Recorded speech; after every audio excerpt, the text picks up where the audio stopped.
Hello everyone, and welcome to a brand new Engines of North America video. Today, we will be talking about the H10-44. It all started with Fairbanks Moore's very own and reliable 38D8 1/8 opposed piston prime mover. Said prime mover had proved itself in marine vessels, and maintenance personnel believed it would be adequate for a locomotive.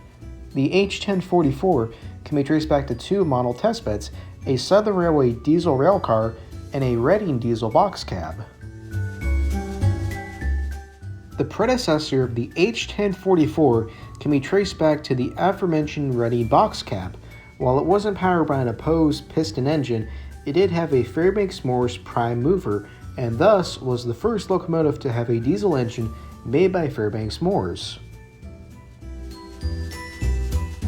The H10-44 officially entered production in August of 1944 and would remain in production till April of 1950 and would have quite the service life.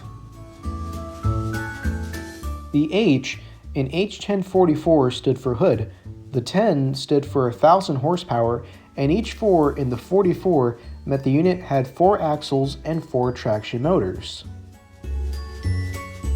The H10-44 had a top speed of 60 miles per hour, a starting tractive effort of 72,000 pounds, a continuous tractive effort of 34,000 pounds, and each H10-44 weighed in at 240,000 pounds.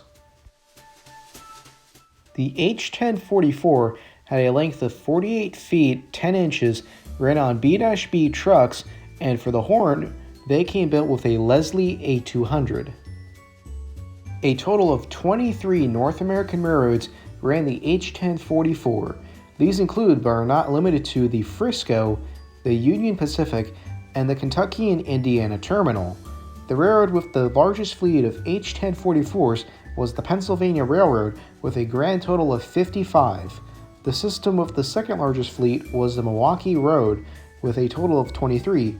Last but not least, the Chicago and Northwestern had the third largest fleet with a total of 21. The H10-44 had an impressive service life. It had entered into service in 1944, and some units lasted all the way into the 1980s. Perhaps the reason as to why it remained in service so long was due to its excellent pulling power and tractive effort. However, the H10-44 was only marginally successful. During startup, there would be excessive burn-off as lube oil would find its way into passages meant for the exhaust. Also, maintenance personnel weren't familiar with the H10-44 as opposed to the more popular EMD locomotives.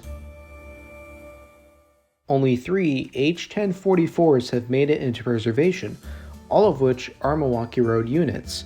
They include Milwaukee Road number 760, which is still operational at the Illinois Railroad Museum, Milwaukee Road number 767 at the National Railroad Museum in Green Bay, Wisconsin, and Milwaukee Road number 781 at the Brodhead Historical Society Museum in Brodhead, Wisconsin. Thanks for watching, and don't forget to subscribe.